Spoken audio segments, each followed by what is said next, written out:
Bonjour tout le monde, on se retrouve aujourd'hui sur Top High Tech pour un nouveau comparatif des meilleures souris gamers à moins de 50 €. Pour cette vidéo, j'ai choisi 5 souris que j'ai classées par ordre croissant. Si l'une de ces souris vous intéresse, vous retrouverez en description un lien pour l'acheter au meilleur prix. Mais avant que la vidéo ne commence, un rapide message du sponsor d'aujourd'hui. CDK Deal, c'est un site qui vous permet d'acheter des clés pour différents logiciels, mais ce qui va nous intéresser, ce sont les clés d'activation de Windows 10 Pro qui sont vendues à un prix très attractif. Vous avez juste à cliquer sur le lien qui se trouve en description. Ensuite, vous achetez la clé, il vous faudra alors vous créer un compte si ce n'est pas déjà fait, sinon il vous suffira de vous connecter. Ensuite, vous pourrez entrer le code promo THT25 qui vous permettra de bénéficier de 25% de remise et ainsi d'obtenir votre clé pour un peu plus de 13 €. Pour payer, vous avez différentes options. Moi d'habitude j'utilise PayPal et une fois le paiement terminé, vous vous rendez dans vos commandes et au bout de 2-3 minutes, votre clé s'affichera. Ensuite, il vous suffira de la copier et de vous rendre dans les paramètres d'activation de Windows pour la coller. Et voilà, votre Windows est désormais activé. Et on commence cette sélection par la Viper Mini, une souris gamer filaire de chez Razer qu'on retrouve en ce moment à moins de 30 €.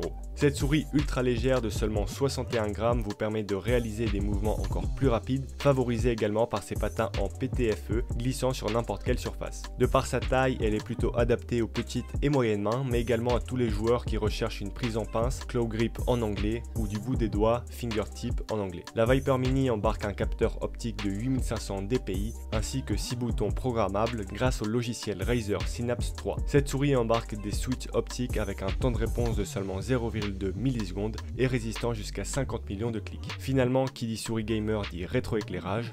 Et bien sûr, la Viper Mini possède un éclairage RGB sur le logo Razer et à l'arrière de la souris. Il s'agit finalement d'une bonne souris pour son prix, idéal pour les joueurs adeptes des petites et légères souris. Niveau légèreté, la deuxième souris de ce comparatif, la Cooler Master MM710, va faire encore mieux puisqu'elle ne pèse que 53 grammes grâce à ses nombreuses ouvertures qui rappellent le logo de la marque. Cependant, une souris semi-ouverte risque de s'abîmer plus facilement car la poussière et même l'eau peuvent s'y introduire plus facilement. C'est pour cela que Cooler Master a ajouté un traitement de protection contre la poussière et les éclaboussures. Côté capteur, on passe à la gamme supérieure avec un capteur optique Pixar PM-W3389 de haute précision atteignant les 16000 dpi ajustables sur différents niveaux. Cette souris est équipée d'interrupteurs Omron d'une durée de vie d'environ 20 millions de clics ainsi que d'un câble tressé pour toujours plus de robustesse. Tout comme la Viper Mini, cette souris possède 6 boutons et son design symétrique la rend ambidextre. La Cooler Master MM710 s'adresse également aux petites et moyennes mains et on la retrouve en ce moment aux alentours des 37 €. On passe maintenant à la souris suivante, l'incontournable G502 Hero de chez Logitech. Elle intègre le capteur optique Hero qui peut atteindre une vitesse maximale de 400 IPS et offre une sensibilité allant de 100 à 16000 dpi. Cette souris dispose de 11 boutons programmables ainsi que d'un rétroéclairage RGB contrôlable depuis le logiciel Logitech G-Hub. Au niveau du poids, cette souris offre un vrai plus puisqu'elle dispose de 5 poids de 3,6 grammes que vous pouvez enlever ou garder pour que la souris s'adapte au mieux à vos préférences.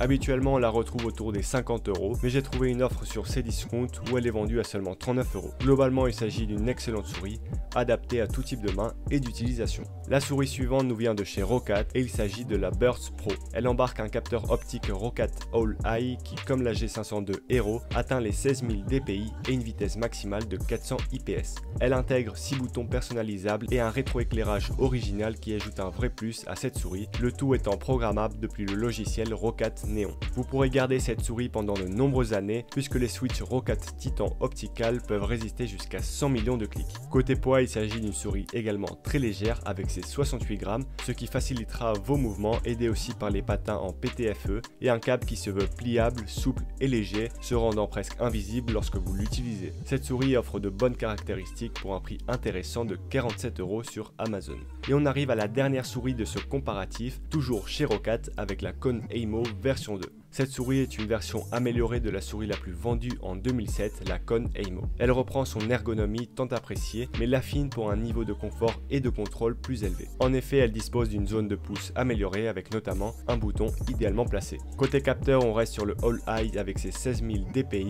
et un temps de réponse d'1 milliseconde. Cette souris possède 12 boutons programmables d'une durée de vie de 50 millions de clics, ainsi que 5 zones rétroéclairées de façon indépendante pour une personnalisation poussée. Finalement, au niveau prix, c'est une souris qu'on retrouve actuellement à 48 € chez Amazon. C'est déjà la fin de ce comparatif et je tiens à préciser que ce ne sont pas les seules souris gamer qu'on retrouve à moins de 50 €, mais de mon point de vue, elles sont toutes très intéressantes. Si la vidéo vous a été utile, n'hésitez pas à la liker et à vous abonner. Et sur ce, je vous dis à la prochaine.